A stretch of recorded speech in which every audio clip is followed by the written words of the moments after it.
हमारा जीवन संबंधों पर आधारित है। हमारी सुरक्षा संबंधों पर आधारित है। इसी कारण हमारे जीवन के सारे सुखों का आधार भी संबंध है।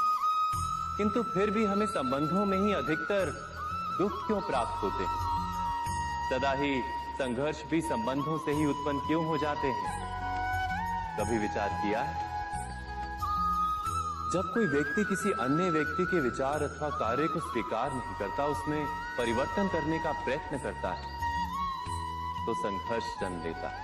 अर्थात जितना अधिक अस्वीकार उतना ही अधिक संघर्ष, और जितना अधिक स्वीकार उतना ही अधिक सुख। क्या ये वास्तविकता नहीं?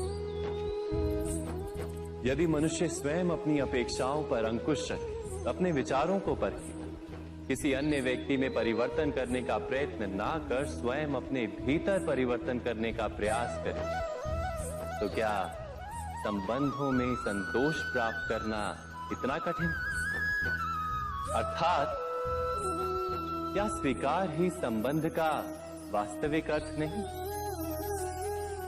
स्वयं विचार कीजिए। दो व्यक्ति जब निकट आते हैं तो एक दूसरे के लिए सीमाएं और मर्यादाएं निर्मित करने का प्रयत्न अवश्य करते हैं। हम यदि सारे संबंधों पर विचार करें तो देखेंगे कि इन सारे संबंधों का आधार यही सीमाएं हैं जो हम दूसरों के लिए निर्मित करते हैं। और यदि अनजाने में भी कोई अन्य व्यक्ति इन सीमाओं को तोड़ता है तो उसी क्षण हमारा हृदय क्रोध से भर जाता है। इन सीमाओं का वास्तविक रूप क्या है? क्या हमने कभी विचार किया? सीमाओं के द्वारा हम दूसरे व्यक्ति को निर्णय करने की अनुमति नहीं देते, अपना निर्णय उस व्यक्ति पर थोपते हैं। अर्थात किसी की स्वतंत्रता का अस्वीकार करते हैं हम। और जब स्वतंत्रता का अस्वीकार किया जाता है तो उसका हृदय दुख से भर जाता है, और जब वो सीमाओं को तोड़ता है तो हमारा हृदय क्रोध से भर जाता है। क्या ऐसा नहीं होता?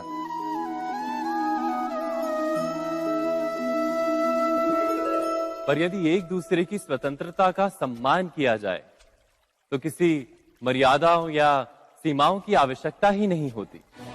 अर्थात जिस प्रकार स्वीकार किसी संबंध का देह है, क्या वैसे ही स्वतंत्रता किसी संबंध की आत्मा नहीं?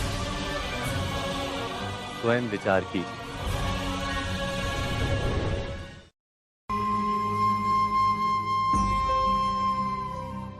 प्रत्येक मनुष्य के जीवन में ऐसा क्षण अवश्य आता है जब सारे स्वप्न, सारी आशाएं, सारे दृश्य ध्वस्त हो जाते हैं। जीवन के सारे आयोजन ही बिखर जाते हैं।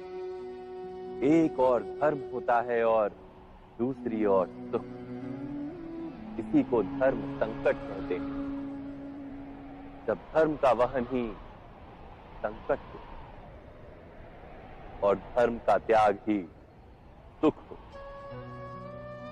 विचार कीजिए, कभी किसी स्वजन के विरुद्ध सत्य बोलने का अवसर प्राप्त हो जाता है, कभी ठीक दरिद्रता के समय सरलता से चोरी करने का मार्ग प्राप्त हो जाता है, कभी किसी शक्तिशाली राजनेता या राजा के कर्मचारी का अधर्म प्रकट हो जाता है। सबके जीवन में ऐसी घटना बनती ही रहती है। अधिकतर लोग ऐसे किसी क्षण को धर्म संकट के रूप में जान ही नहीं पाते। हमें किसी प्रकार के संघर्ष का अनुभव ही नहीं होता। सहजता से सुख की ओर खींचे चले जाते हैं, जैसे मक्खी गुड़ की ओर खींची चली जाती। वास्तव में धर्म संकट का क्षण ईश्वर के निकट जाने का क्षण होता है। यदि हम संघर्षों से भयभीत ना हो, सुख की ओर आकर्षित ना हो, अपने धर्म पर दृढ़ रहे, तो ईश्वर का साक्षात्कार दूर नहीं।